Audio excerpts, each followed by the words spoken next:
नमस्कार, मैं हूं आंचल और आप देख रहे हैं डीबी लाइव की स्पेशल रिपोर्ट। लोकसभा चुनाव से पहले तगड़ा झटका केंद्र सरकार को सुप्रीम कोर्ट में लगा है। सुप्रीम कोर्ट ने गुरुवार को चुनावी बॉन्ड से चंदा लेने पर तत्काल रोक लगा दी है। अब ऐसे में बताया जा रहा है कि सबसे ज्यादा बॉन्ड से चंदा बीजेपी को मिलता था। ऐसे में बीजेपी के लिए मुश्किलें खड़ी होने वाली हैं, क्योंकि कोर्ट ने इसे असंवैधानिक भी बताया है। साथ ही कोर्ट ने कहा है कि सूचना के अधिकार का उल्लंघन है। 6 मार्च तक पार्टियां हिसाब दें, यह भी कोर्ट की तरफ से कहा गया है। 5 जजों की बेंच ने सर्वसम्मति से यह फैसला सुनाया है। चीफ जस्टिस ने इस पर फैसला सुनाते हुए यह कहा है कि पॉलिटिकल प्रोसेस में राजनीतिक दल अहम यूनिट होते हैं। पॉलिटिकल फंडिंग की जानकारी वो प्रक्रिया है जिससे मतदाता को वोट डालने के लिए सही चॉइस मिलती है। वोटर्स को चुनावी फंडिंग के बारे में जानने का अधिकार है, जिससे मतदान के लिए सही चयन होता है। अब आप देख रहे हैं किस तरीके से ये जो फैसला आया है उससे बीजेपी की नींद उड़ गई है। दरअसल बीजेपी को सबसे ज्यादा 5 सालों में अगर देखा जाए तो सबसे ज्यादा चंदा चुनावी बॉन्ड से मिला है। हालांकि 3 बड़ी पार्टियां हैं जिन्हें चुनावी बॉन्ड से चंदा मिला है। कौन कौन सी पार्टियां हैं, कितने कितने पैसे मिले हैं, इस पर आगे विस्तार से चर्चा करेंगे। लेकिन अब जब कोर्ट ने यह साफ कह दिया है कि जनता को इस बात का जानने का पूरा अधिकार है कि कौन सी पार्टी को कितना चंदा मिल रहा है और उस चंदे को कौन दे रहा है, ऐसे में तमाम जो फैसले प्रभावित होने के आरोप केंद्र सरकार पर लगते हैं वो सब कुछ अब सामने आ जाएगा कि पैसा कौन दे रहा है, जो नीतियां केंद्र सरकार तैयार कर रही है वो नीतियां किसके पक्ष में जा रही हैं, और अगर किसी बड़े कॉर्पोरेट घराने ने पैसा दिया है और अगर कोई भी नीति केंद्र सरकार बना रही है जो उसके पक्ष में जाती हुई नजर आ रही है तो जनता भी इस बात को समझेगी और वोट करने से पहले वो सब कुछ जांच परख कर ही वो वोट डालने जाएगी। तो ऐसे में लोकसभा चुनाव से पहले जो ये फैसला आया है, लोकसभा चुनाव में क्या कुछ होगा और चुनावी माहौल जो है वो बदल सकता है, पूरी तरीके से ये चुनाव जो है वो प्रभावित होने वाला है। इससे पहले हमने अपनी स्पेशल रिपोर्ट में इस बात को बताया था और ये हमने आपको दिखाया था कि कौन से बड़े फैसले हैं जो चुनाव को प्रभावित कर सकते हैं, और उसमें एक ये बड़ा फैसला था और उम्मीद यही की जा रही थी कि इस पर सुप्रीम कोर्ट बड़ा फैसला देते हुए जनता को जानने का अधिकार देगा कि चुनावी जो फंड मिल रहे हैं, पार्टियों को जो चंदा आ रहा है वो कौन दे रहा है। और उम्मीद के तहत ही ये फैसला आया है, क्योंकि जिस तरीके से सुनवाई हुई थी उसी वक्त ये पता चल गया था कि सुप्रीम कोर्ट इसी तरीके से फैसला सुना सकता है। और इससे पहले जो हमने चर्चा की थी उसमें हमने ये साफ तौर पर बताया भी था कि सुप्रीम कोर्ट का अगर इस पर फैसला आएगा और मार्च तक ये जो फैसला वो आने वाला था, हालांकि फैसला जो है अभी आ गया है फरवरी में ही, लेकिन ये पूरी जानकारी जो है वो मार्च तक देनी है। 3 हफ्ते में ये पूरी जानकारी देने के लिए सुप्रीम कोर्ट ने कहा है। तो 3 हफ्ते के बाद पूरी जानकारी वो जनता के समक्ष आ जाएगी। चुनाव आयोग जो है अपने पोर्टल से ये पूरी जानकारी जारी करेगा। अब ऐसे में चुनाव जब होगा उस वक्त जनता डिसाइड कर सकती है कि क्या कुछ मुद्दे देश में चल रहे हैं, केंद्र सरकार की नीतियां क्या है, पॉलिटिकल पार्टियां जो है उन्हें पैसा कौन दे रहा है, फंडिंग कहां से हो रही है और वो किस नीति पर काम कर रही है। इसके साथ ही तमाम उन पहलुओं को वो देखकर वोट करेंगे जो इस वक्त देश में चल रहे हैं।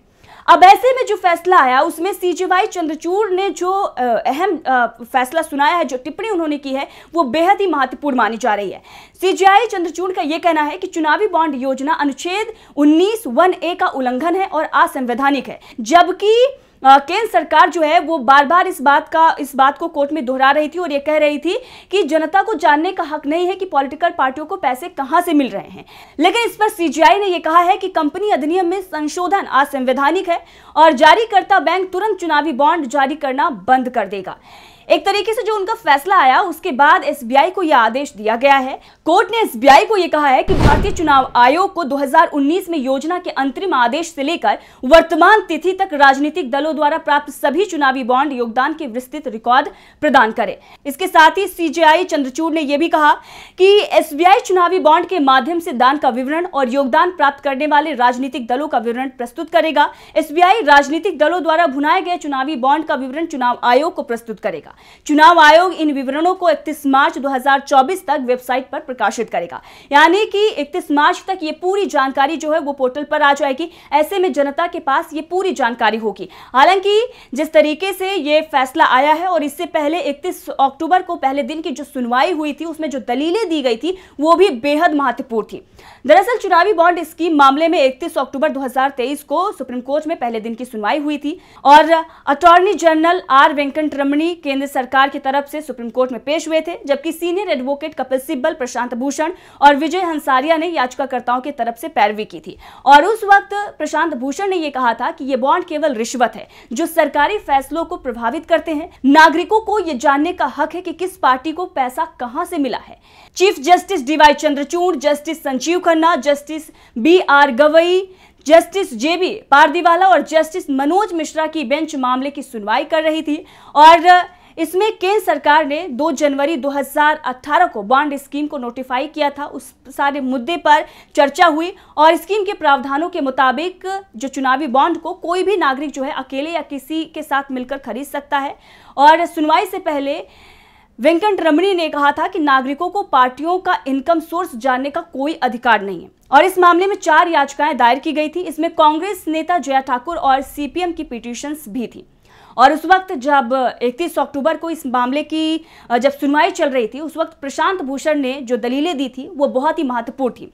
दरअसल प्रशांत भूषण ने कहा था कि केंद्रीय सत्तारूढ़ दल को कुल योगदान का 60% से ज्यादा जो चंदा है वो मिला है। अगर किसी नागरिक को, उम्मीदवारों को उनकी संपत्ति, उनके आपराधिक इतिहास के बारे में जानने का अधिकार है, तो उन्हें यह भी पता होना चाहिए कि राजनीतिक दलों को कौन फंडिंग कर रहा है। इसके साथ ही प्रशांत भूषण ने यह भी कहा था कि बॉन्ड स्कीम कहती है कि अगर ED को पैसों के बारे में जानकारी चाहिए तो SBI खुलासा कर सकता है, लेकिन सभी एजेंसियां सरकार के नियंत्रण में हैं और SBI भी। ऐसे में किसी को इसके बारे में पता नहीं चल सकेगा। इसके साथ ही प्रशांत भूषण ने यह भी कहा था कि ये बॉन्ड सत्ता में पार्टियों को रिश्वत के रूप में दिए जाते हैं। इससे सरकारी फैसले प्रभावित होते हैं। करीब करीब सभी बॉन्ड केवल सत्ताधारी पार्टियों को ही मिले हैं। 50% से ज्यादा केवल केंद्र में सत्तारूढ़ पार्टी और बाकी केवल राज्य में सत्तारूढ़ पार्टी को मिले हैं। यहां तक कि 1% भी विपक्षी दल को नहीं मिला है। इसके बाद जस्टिस खन्ना ने इस पर टिप्पणी की थी और कहा था कि पहले के शासनकाल में भी सत्ताधारी पार्टी को मिलने वाला चंदा हमेशा गैर सत्तारूढ़ पार्टियों की तुलना में ज्यादा होता था। यहां पर यह बताने की और दिखाने की कोशिश की गई थी कि पहले की जो सरकारें थी उन्हें भी मिलती थी। इस पर प्रशांत भूषण ने कहा कि हाँ, यह पूरी तरीके से रिश्वत हुई। जिसकी सरकार है आप उसे चंदा दें और उसके बाद आप अपना काम निकलवा सकते हैं। एक तरीके से ये पूरा जो है वो प्रोसेस चल रहा था। तो वहीं जब प्रशांत भूषण ने ये दलीलें दी तो वहीं सरकार की तरफ से भी ये कहा गया था कि सुप्रीम कोर्ट से सरकार की तरफ से वेंकट रमणी जो पेश हुए थे, उन्होंने ये कहा था कि संविधान ने नागरिकों को इन फंड्स का सोर्स जानने का मौलिक अधिकार नहीं दिया है। उन्होंने कोर्ट को चेतावनी दी थी कि चुनावी बॉन्ड्स को रेगुलेट करने के लिए पॉलिसी डोमेन में ना जाए। यह स्कीम किसी भी व्यक्ति के मौजूदा अधिकारों का उल्लंघन नहीं करती है। साथ ही यह स्कीम डोनर्स को पहचान उजागर न करने की सुविधा भी देती है। यह क्लीन मनी के डोनेशन को बढ़ावा देती है। इससे डोनर अपने टैक्स देने के दायित्व को जानेगा। इसके साथ ही उन्होंने यह भी कहा था कि यह स्कीम किसी भी प्रकार के अधिकारों का उल्लंघन नहीं करती और कोर्ट राज्य की कार्रवाई की समीक्षा केवल तभी करता है जब मौजूदा अधिकारों का टकराव हो। इसके साथ ही उनके मुताबिक यह भी कहा गया था कि नागरिकों को यह अधिकार तो है कि वो उम्मीदवारों की क्रिमिनल हिस्ट्री जाने, लेकिन इसका यह मतलब नहीं है कि उन्हें पार्टियों की इनकम और पैसों के सोर्स जानने का अधिकार है। मतलब सरकार की तरफ से पूरी तरीके से ये दिखाने की और ये जताने की कोशिश की गई थी कि एक जो व्यक्ति है, एक जो जनता है, उसे कोई हक नहीं है कि पार्टियों को पैसा कहां से आ रहा है। इसके साथ ही ये भी उनके तरफ से ये कहा गया था कि इसका अधिकार जो है वो संविधान नहीं देता है, लेकिन अब कोर्ट ने सीधे तौर पर यह कह दिया है कि जो राइट टू इंफॉर्मेशन है उस अधिकार का एक तरीके से उल्लंघन है। अब ऐसे में आपको बताते हैं कि सबसे बड़ा झटका बीजेपी को ही क्यों लगा है। बाकी और भी पार्टियां हैं, लेकिन बीजेपी को इससे झटका क्यों लगा और ये जो है अरुण जेटली के ही वक्त में लाया गया। तो इससे पहले आपको ये बता देते हैं कि चुनावी बॉन्ड है क्या और लाया कब गया। दरअसल 2017 के बजट में उस वक्त के वित्त मंत्री अरुण जेटली ने चुनावी बॉन्ड स्कीम को पेश किया था। 29 जनवरी 2018 को केंद्र सरकार ने इसे नोटिफाई किया था। ये एक तरह का प्रॉमिसरी नोट होता है जिसे बैंक नोट भी कहते हैं और इसे कोई भी भारतीय नागरिक या कंपनी खरीद सकती है। अगर आप इसे खरीदना चाहते हैं तो आपको ये स्टेट बैंक ऑफ इंडिया की चुनी हुई ब्रांचेस में मिल जाएगा। इसे खरीदने वाला एक बॉन्ड को अपनी पसंद की पार्टी को डोनेट कर सकता है। बस वो पार्टी इसके लिए एलिजिबल होनी चाहिए जिसे पिछले लोकसभा या विधानसभा चुनाव में 1% से ज्यादा वोट मिला हो और भी तमाम जो है वो दायरे जो है वो पार करने के बाद पार्टी जो है वो बॉन्ड ले सकती है। अब इस तरीके से जो जिस तरीके से ये पूरा फैसला आया है और जिस तरीके से इस पर सुनवाई हुई थी उसमें ये साफ तौर पर दिखाई दे रहा था कि केंद्र सरकार नहीं चाहती थी कि जनता को इसका पता जो है वो चले कि कौन सी पार्टी को कितना चंदा मिल रहा है, कौन पैसे दे रहा है। अब केंद्र सरकार ही क्यों नहीं चाहती थी? इसमें सबसे बड़ी बात यह है कि इस वक्त सत्ता जो है वो बीजेपी की है और सबसे ज्यादा अगर आप देखेंगे 5 सालों में किसी को चंदा मिला है चुनावी बॉन्ड से तो वो है बीजेपी। ये आंकड़े आप देख रहे हैं स्क्रीन पर, ये आंकड़े आपको दिखाई दे रहे हैं और इन आंकड़ों में 3 पार्टियां हैं जिन्हें चुनाव में सबसे ज्यादा चुनावी बॉन्ड से पैसा मिला है। और इन पार्टियों की अगर हम बात करें तो इसमें कांग्रेस है, इसमें तृणमूल कांग्रेस है और इसमें बीजेपी है। लेकिन सबसे ज्यादा पैसा जो है वो बीजेपी को मिलता है। बीजेपी की अगर हम बात करें तो बीजेपी को 2018-19 में 1450 करोड़ रुपए मिले। वहीं पर तृणमूल कांग्रेस की अगर हम बात करें तो लगभग 100 करोड़ रुपए मिले। कांग्रेस को 383 करोड़ मिले हैं। लेकिन सबसे ज्यादा रकम जो है वो बीजेपी के पास आई है 1450। अब इसका अंदाजा आप लगा सकते हैं कि बीजेपी के लिए कितना बड़ा तगड़ा झटका है। इस फैसले के बाद, सुप्रीम कोर्ट के इस फैसले के बाद बीजेपी के पैरों तले से जमीन खिसक गई है, क्योंकि केंद्र सरकार नहीं चाह रही थी, बीजेपी कभी नहीं चाह रही थी कि इसका पता जो है वो चले। क्योंकि इसके पीछे का बड़ा कारण जो है वो ये है कि लगातार अगर आप देखेंगे तो इस पर यह चर्चा होती रही है कि केंद्र सरकार जो है वो जो बड़े बिजनेसमैन हैं उनके इशारे पर काम कर रही है और वो जो है वो पैसा देते हैं केंद्र सरकार को और केंद्र सरकार उनके पक्ष में नीतियां बनाती है।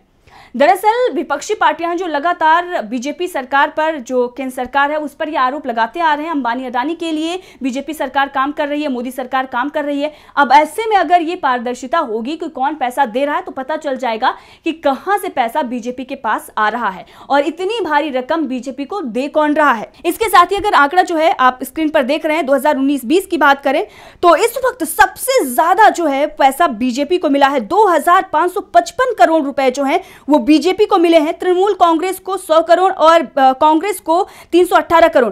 कांग्रेस और तृणमूल कांग्रेस का जो आंकड़ा है वो तो लगभग 2018-19 का ही है, 2019-20 में। लेकिन बीजेपी का जो है ये लगभग 2 गुना जो है वो हो जाता है, एक तरीके से 1400 और उसके बाद 2500 का जो आंकड़ा सामने आता है। इससे ये देखा जाता है कि सबसे ज्यादा पैसा बीजेपी को 2019 और 20 में मिला हुआ है और इसके साथ ही तमाम आरोप भी बीजेपी पर लगते आए हैं। वहीं पर 2020 और 21 की अगर हम बात करें तो 22 करोड़ रुपए बीजेपी को मिलते हैं और 42 करोड़ जो है तृणमूल कांग्रेस को मिलते हैं और कांग्रेस को सिर्फ और सिर्फ 10 करोड़ मिलते हैं। हालांकि 2019 और 20 का जो आंकड़ा इतना ज्यादा इसलिए होता है क्योंकि 2019 में लोकसभा के चुनाव हुए थे। 18-19 की बात करें तो वहां पर भी जिस तरीके से ये आंकड़े दिखाई दे रहे हैं, कहीं ना कहीं बीजेपी को ये जो पैसा मिला है उसके बाद कामकाज को लेकर जो बीजेपी सरकार के कामकाज को लेकर जो सवाल उठे हैं उससे ये दिखाई देता था कि बड़ा पैसा जो है वो बीजेपी के पास आया, बीजेपी की सरकार बनी और उसके बाद तमाम ऐसी नीतियां बनाई गई सरकार की तरफ से जो कई बिजनेसमैन को फायदा पहुंचाने वाली थी। उसके बाद 2021 और 2022 को अगर देखा जाए, इसमें अगर जो आंकड़ा है हमारे पास 1000 करोड़ बीजेपी को मिलता है, 528 करोड़ तृणमूल कांग्रेस को और 236 करोड़ जो है वो कांग्रेस को मिलते हैं। तो ये आंकड़े हमने आपको दिखाए और इन आंकड़ों से ये साफ हो जाता है कि सबसे बड़ी पार्टी बीजेपी है। अब ऐसे में तगड़ा झटका बीजेपी को ही लगा है क्योंकि अब पारदर्शिता होगी और जो सवाल उठाए जा रहे थे, जो आरोप बीजेपी पर लगाए जा रहे थे, जो विपक्ष के द्वारा ये कहा जा रहा था कि केंद्र सरकार बिजनेस घरानों से पैसे लेकर और मोटा चंदा लेकर काम कर रही है, नीतियां बना रही है, अब उस पर भी एक बड़ा खुलासा हो जाएगा। तो देखते रहिए डीवी लाइव, मैं आंचल।